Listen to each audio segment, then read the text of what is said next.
Hello my dear students, how are you? I hope all of you are fine and staying at home safely. This is your teacher Nasim Ahmed from Ideal Public School Katigora. Students, I am here for class 9 and I am with the chapter 2 of your science. This is matter around us pure? Students, I have already uploaded the first part of this chapter, so I recommend you to go and watch that video first. I will be providing the link of the video in the description box. Okay, so this is the second part where we are covering some of the topics, okay, some of the important topics. So without any further ado, let's get started.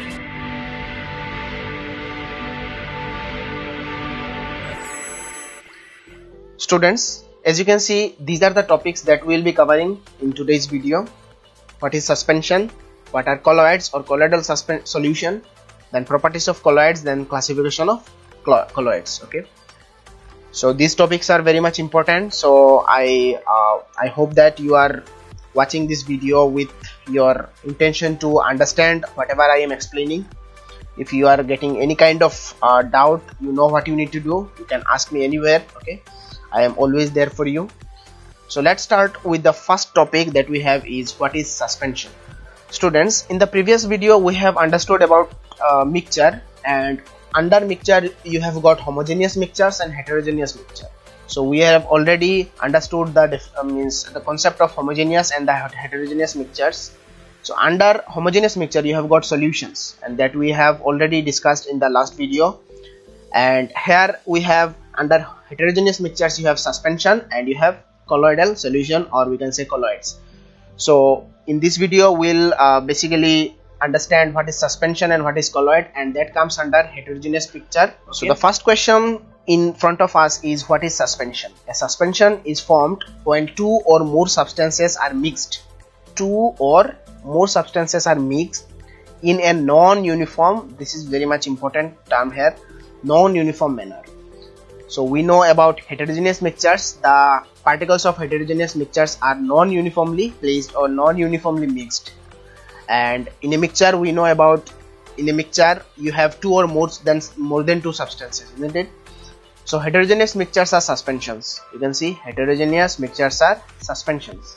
The solute does not mix with the solvent and can be viewed through naked eyes. Okay, so I hope you have understood this one. Suspension is very much easy concept.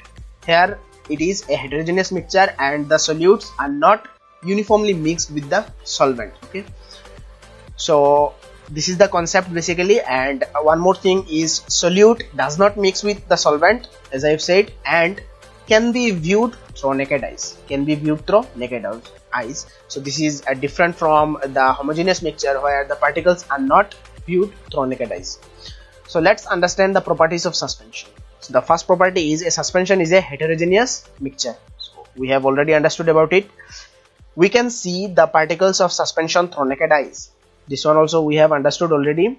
Next one, we can see the path of light through the particles of a suspension. Okay, we can see the path of light through the particles of a suspension. So let's understand this one with a picture.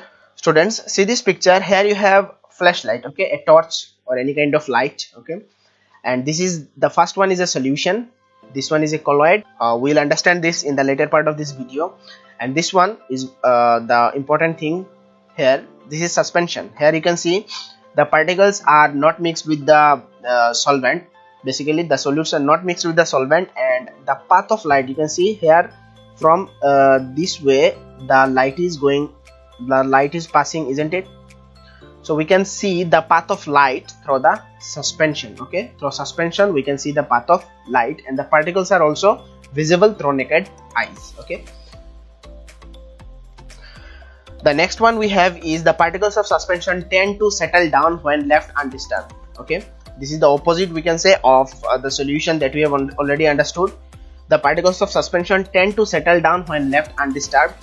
Then they can be separated using filtration. So filtration is a physical process or physical method by which you can separate the particles of suspensions. Okay, basically you have to keep the solution for some times, then you will see that the particles are settled in the bottom of the container. Then you can separate them by using filtration mechanism. Okay, So these are the properties of suspension. I hope you have the concept of suspension is clear to you.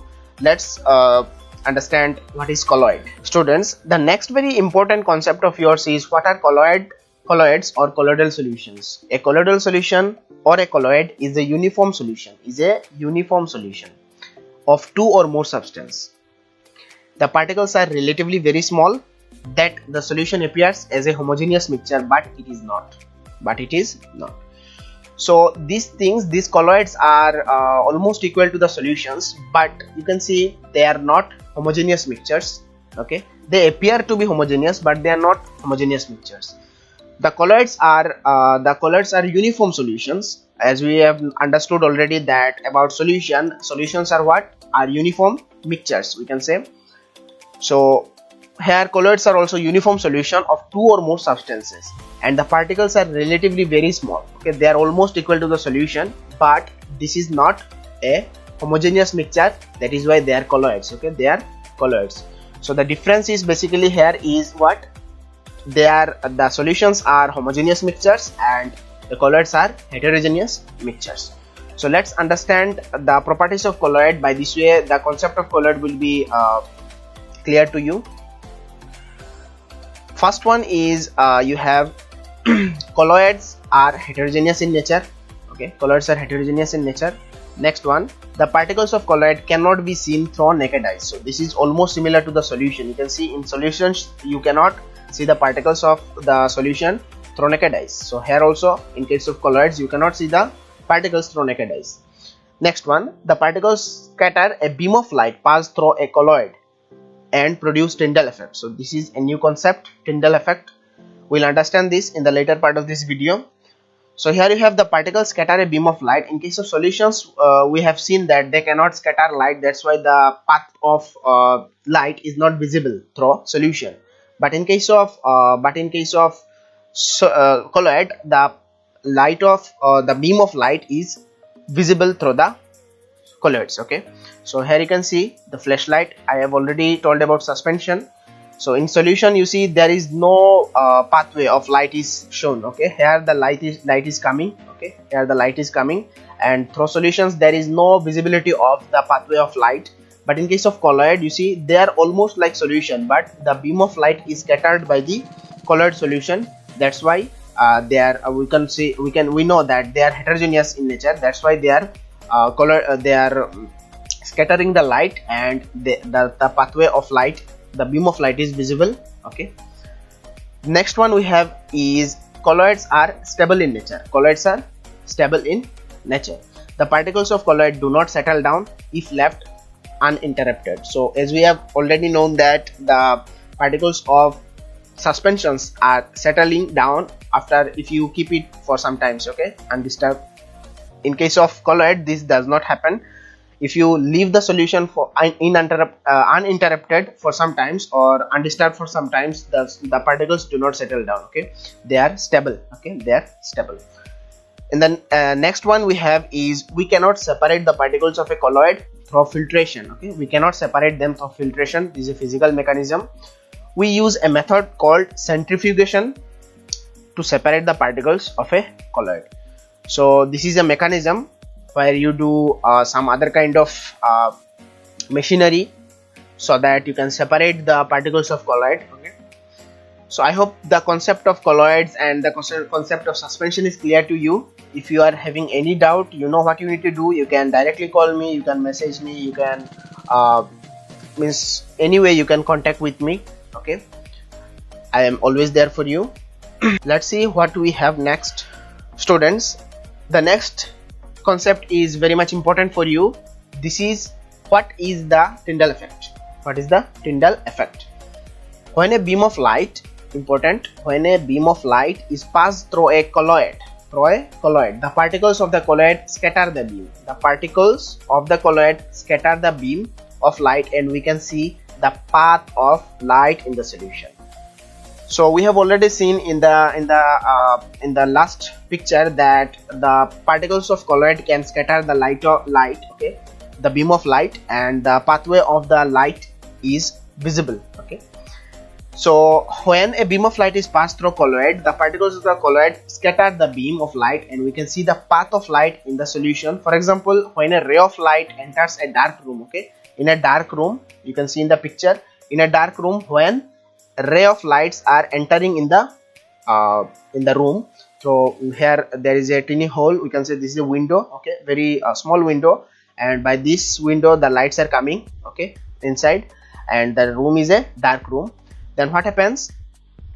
It is scattered. The light is scattered by the dust particles. So inside this room there may be many dust particles are there present. So they scatter the light, okay, present in the air, okay. They scatter the light, and we can see the pathway of light clearly.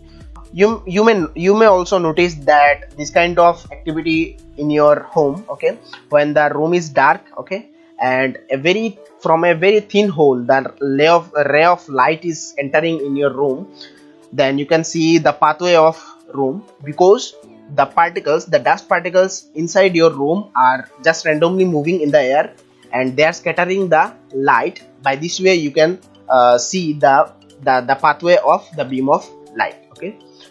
This is also another case, because of this presence of these trees, this place is very much dark, and through the tiny opening sunlight is entering into the dark space, and by this way the pathway of light is visible, okay.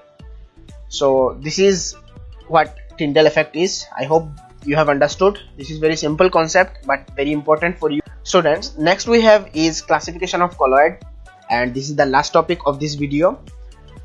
Based on the state of dispersing medium, colloids are classified as types of colloids. First one is dispersed media, phase, and dispersing medium. So this is almost like solute and solvent. Dispersed phase is the dispersed particles or the solute like components in a colloid, and dispersing medium is the substance in which these solutes like particles are added. So basically dispersed medium, dispersed phase, we can tell like it is solute, and dispersing medium is solvent basically, okay. So let's take some example. By this way you can understand more clearly, okay. So first one is fog, okay, fog or aerosol sprays. Here the dispersing medium is the gas, okay, where the liquids are added. The dispersing medium are gas where the liquids are added. This is dispersed substance, and the type is aerosol, okay. The colloidal type is aerosol. It's called as aerosol. Then you have smoke or airborne bacteria. Here the dispersing medium is gas. Inside this gas the liquids are added, and this is what colloidal type is aerosol, okay. Then you have whipped cream or soap suds. Here the dispersing medium is liquid, and inside these liquids the gases are added, okay. Basically the gases are present, and this is called as fog, okay. Then you have milk in liquid. The dispersing medium is liquid, and dispersed substance is also liquid, okay. And the type is emulsion, okay. You need to remember this. Then in case of paints, clays, or gelatin, you have the dispersing medium as liquid, and dispersed substance is solid. Inside liquid you are adding solid, and the type of colloid is sol. Then you have marshmallows. Inside this you have dispersing medium as solid, and dispersed substance is as gas, and this is called as solid form. Then you have butter. In case of butter, what is dispersing medium? This is solid, and dispersed substance is liquid, okay. Inside solid the liquids are added, and these are called as solid emulsion. Then you have ruby glass. Here the dispersing medium is solid, and the dispersed substance is solid, okay. Inside solid you are adding solid. This is called as solid salt. These are the types of colloids. I hope you have understood these, and the concept of suspension and colloid is clear to you. If you are having any doubt regarding this concept, you can directly call me. You know what you need to do. I will not say again, okay. So thank you for watching the video. I hope you are liking my discussion, and work hard at your home, study hard at your home. After that you have, like, after this reopening of school, you have exams, so you have to be prepared well for the exam, okay. So I'm signing off. God bless.